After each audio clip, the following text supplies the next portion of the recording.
Hello, good evening students. कैसे हैं? उम्मीद करता हूँ कि आप ठीक होंगे। हमारे त्रिकोणमिति में कल की क्लास में बहुत सारे टॉपिक हैं। हमने फॉर्मूले रिवाइज कर लेते हैं। मैंने एक फॉर्मूला तुमको प्रूफ करने के लिए दिया था, लेकिन आपने अभी कमेंट में करके नहीं बताया। कमेंट में जरूर करके बताना, ठीक है? तभी हम आगे बढ़ें। आज जो हमने फॉर्मूले रिवाइज कर रहे हैं, जो कल फॉर्मूले पढ़े हैं, उनसे रिलेटेड हम अब कुछ क्वेश्चन करेंगे, राइट? आज मैं एक बार फॉर्मूले यहाँ लिख देता हूँ कि जो अब तक हमने सारे फॉर्मूले पढ़ लिए हैं, वो सारे के सारे फॉर्मूले हमारे बोर्ड पर रहें, ताकि तुमको भी नजर आ पड़ते रहे कि हमने क्या क्या चीजें पढ़ ली और क्या क्या चीजें नहीं पढ़ी, राइट? आ गई। हमने सबसे पहले पढ़ा था sine theta is equal to लंबवत कोण, शॉर्ट में लिखूंगा cos theta is equal to आधार कोण, टेन थीटा लंबवत आधार। दिख रहा होगा इतना? ठीक है, इतना बारीक दिख रहा है। फिर कॉट थीटा आधार बटे लंब पढ़ा था।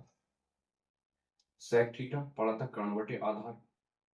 उसके बाद कोसेक थीटा, कोसेक थीटा पढ़ा था हमने कर्ण बटे लंब। ठीक है, ये चीजें हम पढ़ रहे हैं। ये चीजें हमने सारे फॉर्मूले में रिवाइज करी थी, राइट? ठीक है, और भी बहुत सारी चीजें रिवाइज करी, वो भी यहाँ लिख देता हूँ। एक जगह पढ़ा था हमने कि sine theta is equal to होता है 1 में कोसेक थीटा। एक जगह पढ़ा था हमने cos theta is equal to 1 होता है सेक थीटा, राइट? एक तरफ पढ़ा था हमने कौन सा, tan theta is equal to 1 cot, right? ये चीजें पढ़ी हैं और इनका रिवर्स हो जाएगा। कोसेक थीटा किसका हो जाएगा, साइन नीचे आ जाएगा, क्या क्या हो जाएगा 1 में साइन थीटा। सेक थीटा यहाँ चला जाएगा, कॉस नीचे आ जाएगा, तो sec theta is equal to 1 में कॉस थीटा। कॉट इधर चला जाएगा, टेन नीचे आ जाएगा, cot theta is equal to 1 में टेन थीटा। ठीक है, कुछ समीकरण पढ़ी थी हमने, तीनों समीकरण में यहाँ लिख देता हूँ, यही आ जाएंगे, दिखाई भी दे जाएगा तुमको। एक पढ़ा था हमने साइन स्क्वायर थीटा प्लस में cos square theta is equal to 1। एक पढ़ा था हमने सेक स्क्वायर थीटा माइनस के tan square theta is equal to 1। ठीक है, और एक पढ़ा था हमने कोसेक स्क्वायर थीटा माइनस के cot square theta is equal to 1। ये सारी चीजें हमने पढ़ी, राइट? अब बात करते हैं क्वेश्चन पर कि क्वेश्चन कैसे पूछे जाते हैं इससे, ठीक है? क्वेश्चन कैसे पूछे जाएंगे? तुम्हें दे देगा कि sine theta is equal to 3/4, 3/5। ठीक है, क्वेश्चन कैसे पूछेगा? तुम्हें क्वेश्चन मिलेगा कि sine theta is equal to 3/5, तो ज्ञात कीजिए। तो ज्ञात करो, क्या ज्ञात करना है? साइन, साइन थीटा तो दे रखा है, तो क्या ज्ञात करोगे? Cos theta, tan theta. ठीक है ना? त्रिकोणमिति अनुपात में जितने भी हमारे सारे अनुपात हैं त्रिकोणमिति के, वो सारे के सारे हम एक क्वेश्चन से कर लेंगे, ताकि हमें सारे के सारे क्वेश्चन समझ आ जाएंगे कि क्या क्या चीजें प्रूव करती है और किस तरह से हमें ये नियम या रूल्स लगाने पड़ते हैं। जितने भी सारे फॉर्मूले कैसे अप्लाई करते हैं, कहाँ वैल्यू कैसे पुट करते हैं, ये सारी चीजें समझते हैं, right? Tan theta cos theta हो गया, टेन थीटा हो गया, क्या वैल्यू निकाली? कॉट थीटा की वैल्यू निकाली। किसकी वैल्यू निकाली? सेक थीटा की वैल्यू निकाली। किसकी वैल्यू निकाली? Cosec, right? ये सारी चीजें हम निकालेंगे, ठीक है?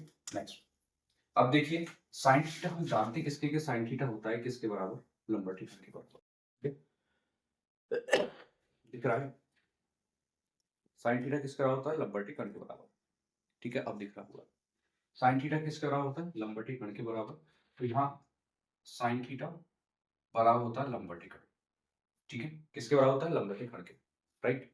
अब साइन थीटा दे क्या रखा? 3/5, तो साइन थीटा के स्थान पर क्या रखोगे? 3/5, गिवन दैट है, गिवन दैट लंबवत कोण, राइट? और गिवन दैट है, अब आ जाइए, गिवन दैट दे रखा है, तो लंबवत है। पाइथागोरस प्रमेय क्या कहती है? पाइथागोरस प्रमेय कहती है कर्ण का स्क्वायर, लंब का स्क्वायर प्लस आधार का स्क्वायर। कर्ण की वैल्यू कितनी रहेगी? 5, तो 5 का स्क्वायर प्लस आधार। लंब की वैल्यू दे रखी है, माफी चाहेंगे थोड़ा डिस्टर्ब के लिए, राइट? तो किसकी वैल्यू? कर्ण की वैल्यू दे रखी है 5 का स्क्वायर, लंब की वैल्यू कितनी दे रखी है? 3 दे रखी है, 3 का स्क्वायर प्लस हमें आधार की फाइंड आउट करना है, क्या आधार की वैल्यू फाइंड आउट करनी है, राइट? 5 का स्क्वायर कितना हो जाएगा? 25। 9, 3 का स्क्वायर कितना? 9 इज इक्वल टू प्लस में कितना आ जाएगा? आधार का स्क्वायर, राइट? 25 इक्वल से 9 लाएंगे तो 9 इज इक्वल टू आधार का स्क्वायर। 25 में से 9 जाए तो हो जाएगा 16, 16 इज इक्वल टू आधार का स्क्वायर। हमें तो केवल एक ही वैल्यू निकाली, आधा निकालना, तो आधा कितना है, रूट में कितना 16, तो वैल्यू कितना आएगी 4। ठीक है, वैल्यू कितनी आएगी 4। बात आ गई समझ में? ठीक है, अब हमारे पास में आधार निकल के आ गया, और जो जो चीजें निकल के आ गई हम यहाँ एक तरफ लिख रहे हैं कि हमारे पास किसी वैल्यू क्या चीज है। लंब की वैल्यू कितनी थी, 3 थी, गिवन दैट था। कण की वैल्यू गिवन दैट थी 5 थी, और हमने आधार भी निकाल दिया कि आधार की वैल्यू कितनी है 4। आधार की वैल्यू कितनी है 4 है। अब एक एक करके वैल्यू निकालेंगे। सबसे पहले पूछा है cos थीटा, cos थीटा सबसे वैल्यू पूछा है cos थीटा। cos थीटा बराबर किसके होता है, आधार बटे कण के। तो लिख लीजिए आधार अपॉन कण। आधार कितना फाउंड आउट करा हमने 4, तो लिखोगे 4। नीचे कितना है कण, कण की वैल्यू कितनी है 5, तो 5। तो cos थीटा की वैल्यू कितनी आ गई 4/5। cos थीटा की वैल्यू कितनी आ गई 4/5, राइट। अब किसकी वैल्यू पूछा, tan थीटा की वैल्यू पूछा, तो रखिए tan थीटा, tan थीटा। अब tan किसके बराबर होता है, लंब बटे आधार के बराबर होता है। लिखिए लंब अपॉन में आधार। लंब की वैल्यू कितनी 3, तो रखिए 3। ठीक है, आधार कितना है हमारे पास में 4, तो रख दीजिए 4। तो tan थीटा की वैल्यू निकल के आ गई 3/4। ठीक है, tan थीटा की वैल्यू निकल के आ गई 3/4। अब बात करें किसकी, cot थीटा की। cot रखिए, cot थीटा की वैल्यू निकालिए। cot थीटा बराबर क्या होता है, आधार बटे लंब। tan का उल्टा होता है, tan का उल्टा cot होता है। तो 4 अपॉन में कितना हो जाएगा 3 हो जाएगा। 4 अपॉन में कितना हो जाएगा 3, राइट। इतनी बात समझ आ गई, क्लियर। तो यहाँ तक की बात समझ आ रही है तो बता दीजिए एक बार, वीडियो को लाइक जरूर कर दें और कमेंट में बताएं कि आपको समझ आ रहा है नहीं आ रहा है यहाँ तक का। ठीक है, अब तक हम तीनों की वैल्यू फाइंड आउट कर चुके हैं। अब नेक्स्ट वैल्यू फाइंड आउट करते हैं। नेक्स्ट वैल्यू क्या है, कॉट निकाल लिया। अब वैल्यू किसकी फाइंड आउट करनी है, सेक की वैल्यू किसकी फाइंड आउट करनी है, सेक। तो सेक थीटा यहीं रखते नीचे, दिखाई तो दे जाएगा। हाँ, सेक थीटा। सेक थीटा बराबर क्या होता है, सेक देखो यहाँ, सेक किसके बराबर है, कण बटे आधार की। तो रखिए कण बटे आधार। कण की वैल्यू कितनी है 5 है, तो रख दीजिए 5। आधार की वैल्यू कितनी है 4 है, तो रख दीजिए 4। तो सेक थीटा की वैल्यू निकल के आ गई। सेक थीटा की वैल्यू निकल गई कितनी, 5/4, राइट। सेक थीटा की वैल्यू निकल के आ गई 5/4। पता नहीं राइटिंग कैसे, 5/4। ठीक है, चलिए अब किसकी वैल्यू निकाली, कोसेक थीटा की वैल्यू निकालनी। रखिए कोसेक थीटा,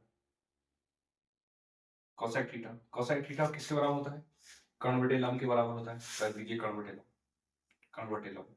कण की वैल्यू कितनी है 5 है, 5 है, रख दीजिए 5। और लंब की वैल्यू कितनी है 3, तो 5/3 कोसेक थीटा की वैल्यू निकल गई, राइट। बात है समझ में। तो सामने जो त्रिकोणमिति में जो रेशियो है साइन लंब बटे कण के बराबर था, तो इस तरह के क्वेश्चन पूछे जाते हैं। इस टाइप के क्वेश्चन आते हैं हमारे बोर्ड एग्जाम के अंदर कि साइन की वैल्यू दे रखी हुई, तो अगर जो तुम्हारे त्रिकोणमिति अनुपात है उनकी वैल्यू पूछ लेगा। ठीक है ना। अभी हम यहाँ के बाद में पहुंचेंगे। अभी सबसे पहले हम पहली वाले टॉपिक के पहली वाली एक्सरसाइज के कंसेप्ट पे क्लियर बात करेंगे। ठीक है, बात आ रही समझ में, यहाँ तक की बातें समझ आ गई हो। एक क्वेश्चन मैं आपके लिए दे रहा हूँ, इसका आंसर सभी कमेंट में करके बताइए। ठीक है, ये तुम लोगों के लिए होमवर्क है। होमवर्क, चलो ब्लैक पेन से लिख देता होमवर्क। या होमवर्क में एक सवाल दे रहा हूँ आपको, और कमेंट में जवाब देंगे इसका सभी के सभी। ठीक है, कोई इग्नोर नहीं करेगा, सबको कमेंट में जवाब देना है। एक क्वेश्चन लिख रहा हूँ, tan theta is equal to 1/1। tan theta is equal to 1/1, तो sin थीटा cos थीटा, ठीक है, sin थीटा cos थीटा और cot थीटा का मान ज्ञात, का मान ज्ञात। और भी बहुत सारे तरीके कंसेप्ट हैं। अभी जो हमारे जो कंसेप्ट में दे रहा हूँ इनको, इससे भी शॉर्ट शॉर्ट कंसेप्ट हैं कि आसानी से नहीं आता, लेकिन उनके लिए अलग फंडा है। ठीक है ना, क्योंकि उसमें वैल्यू क्या रहेगी, बिल्कुल एग्जैक्ट रहेंगी और उन चीजों को हमें याद करनी पड़ेगी। वो चीजें हम उसके दौरान करेंगे जब हमें सारे के सारे हम 45 का मान, 30 का मान, इनके सारे मान वैल्यू पता होगी, तो हम शॉर्ट मेथड भी लगा सकते हैं। ठीक है, वो केवल एमसीक्यू के अंदर लगाना है। ठीक है, किसके लिए, एमसीक्यू। हाँ, यदि 2 नंबर में क्वेश्चन आ रहा है तो उसमें भी हम अप्लाई कर सकते हैं, ठीक है? अभी तक के लिए इतना ही, ठीक है? यहाँ तक की वीडियो देखिए और ये वाला क्वेश्चन तुम्हारे लिए होमवर्क है, tan theta is equal to 1/1 sin theta, cos theta और cot थीटा के वैल्यू निकालनी है, राइट? वीडियो पसंद आई हो, कंटेंट अच्छे लग रहे हों, टॉपिक है समझ आ रहे हों, तो वीडियो को लाइक और चैनल को सब्सक्राइब और कमेंट करना ना भूलें। आज तक के यहाँ के लिए सही।